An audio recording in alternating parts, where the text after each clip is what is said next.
ఏదైతే తెలంగాణ మహిళా కమిషన్ వారు దండోరా ఫంక్షన్లో నా ద్వారా వచ్చిన అన్పార్లమెంటరీ లాంగ్వేజ్ మీద నేను చెప్పిన మాటలు కొంతమందికి నెగిటివ్గా కన్వే అవడం వల్ల వారు నాకు నోటీసులు ఇచ్చారు. ఆ నోటీసులకి సమాధానం వారికి సవివరంగా ఇచ్చాను. నా ఉద్దేశం నేను చెప్పానండి, ఇందులో అన్పార్లమెంటరీ వర్డ్స్ వచ్చినాయి. అలాగే మేడం గారు ఇప్పుడు నేను వచ్చాను కాబట్టి నా వైపు నేను మాట్లాడుకోవచ్చు. అలా కాకుండా ఎవరైతే దీనికి బాధపడ్డారో వాళ్ళ పాయింట్ ఆఫ్ వ్యూలో కూడా క్వశ్చన్లు అడిగారు. నన్ను అన్నిటికీ సమాధానం చెప్పాను. మేడం గారు ఏమంటారంటే, మీది ఒక ప్రజల్ని ఇన్ఫ్లుయెన్స్ చేసే మీడియా కాబట్టి ఇవాళ మీరు అన్నారు కాబట్టి రేపటి నుంచి అందరూ అయిన దానికి కాని దానికి ఆడవాళ్ళ మీద కామెంట్లు పెడతా ఉంటారు కదా అంటే, కరెక్టే మేడం, ఒక ఇన్ఫ్లుయెన్స్డ్ పర్సన్గా దయచేసి దీన్ని ఆపేద్దాం. ఎందుకంటే సమాజంలో ఇంకా చాలా విషయాలు ఉన్నాయి. ఇది మేడం గారు చెప్పిన దాని ప్రకారం ఎవరిని హర్ట్ చేయాలని కాదు, ఎవరిని ఇబ్బంది పెట్టాలని కాదు మేడం. నేను జరిగిన సంఘటన చూసి మాట్లాడాను. మాట్లాడిన అంశంలో తప్పుడు పదాలు దొర్లిని, దానికి అందరికీ నేను వివరణ ఇచ్చాను, నా అపాలజీస్ చెప్పాను అని కూడా చెప్పాను. మేడం గారు కూడా చూశారు.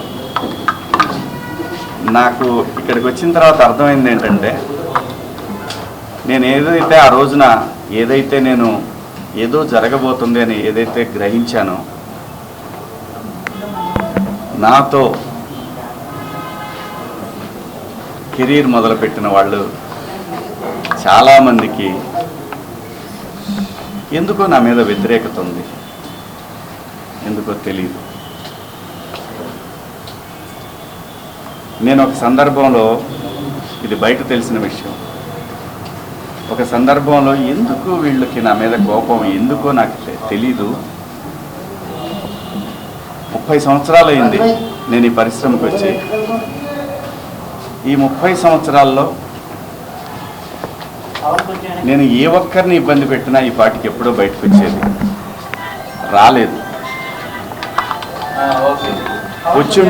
వచ్చుంటే ఈ పాటికి మీరందరూ నా మీద ఎగబడేవాళ్ళు. చాలామంది నాకు తెలియదు అనుకుంటారు, ఎవరెవరు జూమ్ మీటింగులు పెట్టుకున్నారో, నాతో బాగా ఉండి నాతో మంచిగా మాట్లాడుతూ నా నటనని పొగుడుతూ ఉన్న, నాకు షాకింగ్, ఇంత కుట్ర జరగాలనా నా మీద? నేను అన్న పదానికి, ఆ 2 పదాలకి, నేను ఆవేశంలో మాట్లాడిన దానికి నాకు బాగా కావలసిన వాళ్ళు కూడా ఇంత కుట్ర చేయాలన్నా నా మీద? నేను మేడం గారు ఆవిడ ఇది ఒక ప్రభుత్వం యొక్క సంస్థ. వ్యవస్థలను గౌరవించకపోతే సమాజం తప్పుడు దారిలో పడుతుంది, అన్రెస్ట్ ఏర్పడుతుంది. ఆవిడ చాలా హుందాగా, చాలా గౌరవంగా ఈ వ్యవస్థను నడిపిస్తూ ఉన్నారు. ఒక బిడ్డకు చెప్పినట్టు చెప్పారు, ఇది ఇలా తప్పు. నేను అడిగింది ఒకటే మేడం గారిని, మేడం గారు మీరు మీ డ్యూటీ చేశారు, మీరు చేసిన దానికి నేను గౌరవంగా నేను వచ్చి ఒక పౌరుడిగా నా బాధ్యత నేను నిర్వహించాను. ఇక్కడ ఇందాక నేను మాట్లాడిన నా కుట్ర విషయం వేరే, మేడం గారి సందర్భంలో జరిగింది వేరే. నన్ను అంతగా అసహించుకోవటానికి, మీరు నా మీద అంత జలసీ రావటానికి ఏమిటమ్మా కారణం? నేనేం తప్పు చేశాను? నా బుద్ధి గడ్డి తిని మీ నాన్న చెప్పడా మీ ఇంట్లో, మీ అమ్మ చెప్పదా మీ ఇంట్లో? అంత ద్వేషం ఎందుకు పెంచుకుంటున్నారు? వినా స్త్రీయ జననం నాస్తి. స్త్రీ లేకపోతే ప్రపంచమే లేదు. అసలు ఈ మానవాళ్లే లేదు. ఏ మగవాడు కూడా తన ఇంట్లో తన భార్య, తన అక్క చెల్లెళ్ళు, తన కుటుంబాలు ప్రతి ఒక్కడికి ఉంటాయి. ఇక్కడ ఎవరి మీద దాడి చేస్తున్నారని, ఆ డివిజన్ని తీసుకురావాలని ఎందుకు తహతహలాడిపోతూ ఉన్నారు?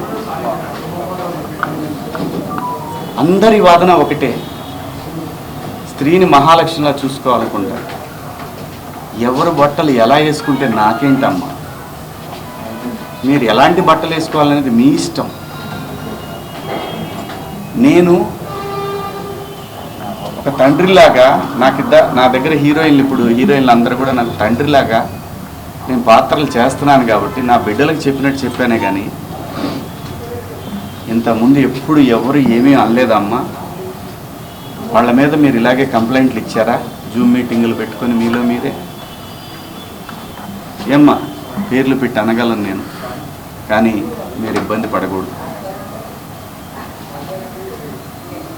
ఇంత కుట్ర చేయాలా నా మీదన? శివాజీ అనేవాడు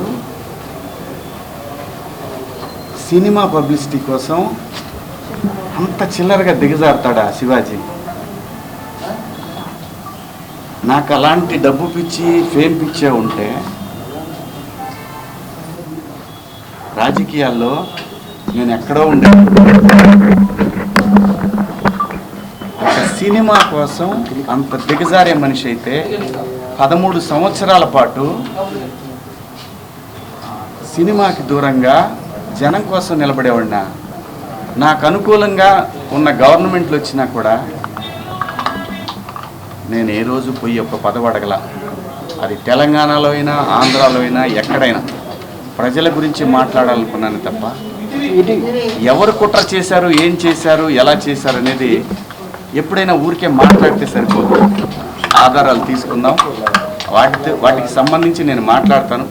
ధైర్యం ఉంటే నేను తప్పు చేశాను, శివాజీ దుర్మార్గుడు అని మీరు ప్రూవ్ చేయాలనుకుంటే మీకు వ్యవస్థలన్నీ తలుపులు తెరిచి ఉన్నాయి, రండి. కానీ దయచేసి నేను ఒకటే చెప్తున్నాను, ప్రపంచ వేదికల మీద ఒక 10 దేశాలు, ఒక 180 దేశాల ప్రజలు నిలబెట్టి, ఆడవాళ్ళని నిలబెట్టి, రిప్రజెంటేటివ్స్ అంటే ఒక శారీ కట్టుకున్న అమ్మాయిని మీరు ఇండియన్ కదా అని అడుగుతారు. అది ఈ దేశ పునాదులు. అంత మాత్రం చేత మీరు రోజు చీరలే కట్టుకొని చీరలే ఇచ్చేసి ఏ మూర్ఖుడు చెబుతాడమ్మా అలాగా? ఏ మూర్ఖుడు చెబుతాడు అలాగా? నాకేం పని? నా బిడ్డలు అనుకొని చెప్పాను తప్ప నాకేం వస్తుందండి? మీకేం అధికారం ఉంది? నాకే అధికారం లేదు, అదే చెప్తున్నా కదండి.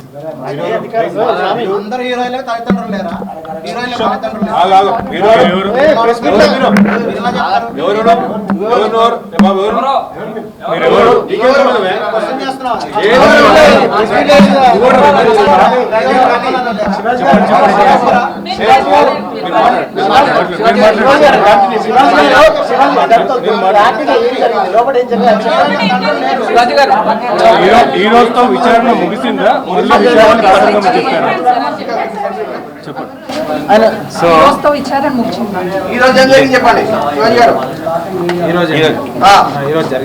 ఈరోజు జరిగిన విషయం ఏంటంటే, తప్పులేదు, ఆయన అభిప్రాయాన్ని నేను గౌరవిస్తాను.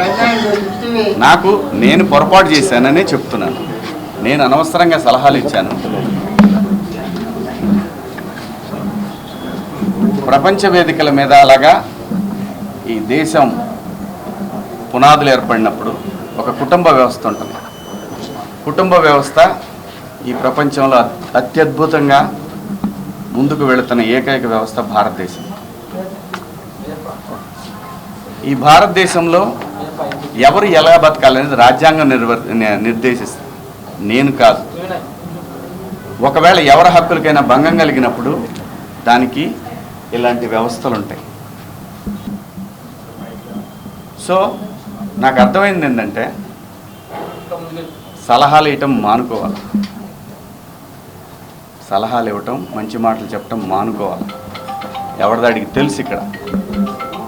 శివాజీ గారు విచారణ ఒక్క నిమిషం, అదే చెప్తాను. ఒక్క నిమిషం నేను చెప్పాలనుకుని చెప్పనండి. మళ్ళీ అంటే నేను అనేది దీన్ని ఇంతటితో ముగించుదామని, ఈ డిస్కషన్ ఇంతటితో ముగిద్దామని చెప్తున్నా. ఎవరి అభిప్రాయాలు వాళ్ళకి తెలుసు. ఇక్కడ మంచి మాటలు చెప్పాను, చెడ్డ మాటలు చెప్పాను అనే దానికి బ్యారియర్ లేదు. Very clear. నేను వాళ్ళు అడిగిన వాటికి సమాధానాలు ఇచ్చాను. వాళ్ళు మళ్ళీ ఏదన్నా ఉంటే నాకు కాల్ చేస్తూ ఉన్నారు, నాకు మెసేజ్ పంపుతా ఉన్నారు. నేను అన్నాను, నా వల్ల ఎవరన్నా ఇబ్బంది పడినాన్ని మీకు నేను ఇబ్బంది పెట్టానని మీకు ఎవరన్నా డైరెక్ట్గా వచ్చి కంప్లైంట్ ఇస్తే అప్పుడు కూడా నేను వచ్చి మీకు సమాధానం చెప్తాను మేడం అని చెప్పాను. థ్యాంక్ యూ అండి. మీ ఫేస్ లో బాగా కనిపిస్తుందండి. సో అపాలజీ చెప్పారు, కానీ ప్రకాష్ రాజ్ మాత్రము ఇప్పటికీ చెత్తగా మాట్లాడాడు. శివాజీ ఆడవాళ్ళ పట్ల గౌరవమే లేదు అని చెప్తున్నాడు. ఏం చెప్తారు మేడం? నేను ఇంకా చూడలేదు, చూసినాక చెప్తాను. సార్ మీరు ఇచ్చిన ఎక్స్ప్లెనేషన్ తోని ఇప్పుడు ఈ మహిళా కమిషన్ యాక్సెప్ట్ చేశారు సార్? మీరు ఇచ్చిన స్టేట్మెంట్ మొత్తాన్ని వెనక్కి తీసుకున్నారా? ఆ 2 పదాలను మాత్రమే వెనక్కి తీసుకున్నారా? మీ మాటలకి కట్టుబడే ఉన్నారా? కేవలము 2 మాటలే పొరపాటుగా అన్నాను అన్నది మాత్రమే వెనక్కి తీసుకుంటున్నారు. వాళ్ళకి ఏవైతే నచ్చలేదో వాటికి నేను క్షమాపణ చెప్పాను. నేను ఇచ్చిన స్టేట్మెంట్ అలాగే ఉంది కదా, దాన్ని నేను వెనక్కి తీసుకున్నది ఆగుతుందా? కాదు కదా. నేను మంచి చెప్పటం తప్పు అనేది నాకు అర్థమైంది. మీకు సోషల్ మీడియాలో విపరీతమైనటువంటి సపోర్ట్ కూడా చాలా నేను అనేది ఒకటే, ఏమవుతుందంటే ఎవరినో పొగిడే తర్వాత ఇంకా ఎవరినో విమర్శించినట్టు అవుతుంది. కాబట్టి ఈ విషయాన్ని ఇంతటితో వదిలేద్దాం. దయచేసి అందరూ కూడా ఎవరి అంతరాత్మలకు వాళ్ళకి తెలుసు ఏం జరుగుతుందనేది. అందరి అభిప్రాయాలను గౌరవిద్దాం. ఫైనల్లీ సోషల్ మీడియాలో మద్దతు పెరుగుతుంది కాబట్టి ఇక మీద నుంచి కూడా అవేర్నెస్ కల్పిస్తూనే ఉంటారా? ఈ లైన్ స్టాండ్ తీసుకుంటారా? ఒకటి కేవలం ఒక్కరిద్దరు మాత్రమే వ్యతిరేకించారు, బయట సామాన్య ప్రజలందరూ కూడా మీ వెంబడి మద్దతు ఇస్తున్నారు. సో దీనికి మీరేమంటారు? నేను అవకాశం ఇచ్చానండి, కొంతమందికి మాట్లాడే అవకాశం ఇచ్చాను. ఇక్కడ నాకు అర్థమైంది ఏంటంటే నువ్వెంత నీ బతుకెంత అంటున్నారు, వాళ్ళని గౌరవిస్తాను. అంటే ఇప్పుడు మీరు చెప్పిన దాంట్లో కూడా నా మీద అంత నా వెనకాలే ఉండి నా మీద కుట్ర చేశారన్నారు కదా వీళ్ళందరికీ. అదేదే నేను అనేది. నేను ఎవరికి భయపడను. అంటే మీకు బాధగా అనిపిస్తుందా? నేను బతుకు తెరువుకి వచ్చేవాడిని, ఇక్కడ కాకపోతే కష్టపడేవాడిని, ఇంకో చోట పోయి బతుకుతా. అంతేగాని ఆత్మాభిమానం చంపుకొని ఎవడికో భయపడి ఎవడో బెదిరిస్తే ఎవడో వార్నింగ్లు ఇస్తే భయపడే రకాన్ని కాదు. అంత మాత్రం చేత వ్యవస్థలను గౌరవించకుండా, నేనుంటున్న పరిశ్రమను గౌరవించకుండా అంత విలువలు లేని బతుకు నేనైతే బతకట్లేదు. అంటే మీరు హీరో రోల్స్ తర్వాత కూడా ఇప్పుడు కొన్ని ప్రత్యేకమైనటువంటి రోల్స్ చేస్తున్నారు కదా, అది ఎవరికైనా ఎవరి రోల్స్ అయినా తగ్గించే అవకాశం ఉంటుందని మీరు ప్రజలకు అనుకోవచ్చు. నా చూడండి, నాకు భగవంతుడు ఈ జన్మలో నటుడిగా బతుకమని ఇచ్చాడు. బతికే బతుకులో సమాజానికి ఉపయోగపడే విధంగా బతుకమని చెప్పాడు. నేను అలాగే బతుకుతున్నా. అన్నిటికీ ప్రతి ఒక్క దానికి గుర్తుపెట్టుకోండి, కాలం కర్మ అన్నిటికీ సమాధానం చెప్తుంది. నేను ఒకటే చెప్తున్నా, నా వెనకాల అంత కుట్ర చేయాల్సిన అవసరం లేదు. నాకు ఈ సినిమా కాకపోతే నేను రైతు కొడుకుని, నాకు 30 ఎకరాల పొలం ఉంది, వెళ్ళి బతుకుతా. కానీ భయపడే రకాన్ని మాత్రం ఎప్పటికీ కాదు. ఇది పొగరు కాదు, ఇది నా ఆత్మాభిమానం. ఇది నా నాగబాబు గారిది నేను చూడలేదు. వీళ్ళిద్దరికి మీరు చెప్పింది నేనేమీ చూడలేదు. అందరికీ నచ్చే విధంగా ఎవరు మాట్లాడలేరు. ఆఖరికి గాంధీజీ మీద కూడా హత్య జరిగింది. ఈ దేశంలో ఎవరిని, ఈ భూమి మీదనే ఎవరు సాటిస్ఫై చేయలేరు. యథార్థవాది, లోక విరోధి.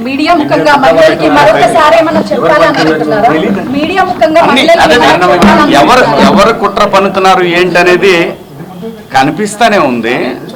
వాళ్ళకి ధైర్యం వచ్చి మాట్లాడిన ఇద్దరిని మీరు మీ బయట కుట్ర చేస్తున్నారని చెప్తున్నారు. చిచి పాపం, వాళ్ళకి ఏం సంబంధం లేదు. వాళ్ళ అమాయకులు అంతే. మీడియా ముఖంగా మహిళలకి మరొకసారి ఏమన్నా చెప్పాలనుకుంటున్నారా? నేను మహిళలకి చెప్పాల్సింది ఏమీ లేదు. దయచేసి ఒరే అబ్బాయిలు, మన ఇంట్లో ఆడవాళ్ళు ఉన్నారు, వీళ్ళని కూడా నాకు తెలిసి మొన్న కూడా అది క్రేజీలో జరిగిన ఇన్సిడెంట్. ఒక ఆర్టిస్టులు కనపడ్డప్పుడు జనాలు పిల్లలు ఎగబడతారు. అదేమైందంటే ఇబ్బందికరంగా అనిపిస్తుంది. ఆ పాపం వాళ్ళకేంటంటే నేను భాష రాదని మాత్రమే చెప్పాను కానీ లేకపోతే ఆ సలహా కూడా ఇచ్చేవాడిని కాదు. ఎంబ్రాసింగ్గా ఫీల్ అయిందని ఓ మాట చెప్దామనే దాంట్లో మాటలు తూలాను. దానికి అపాలజీ కూడా చెప్పేశాను. థ్యాంక్ యూ అండి. మీడియా సోదరులకు కూడా నేను చెప్పేది ఏంటంటే వదిలేద్దాం దీన్ని. థ్యాంక్ యూ శివాజీ గారు.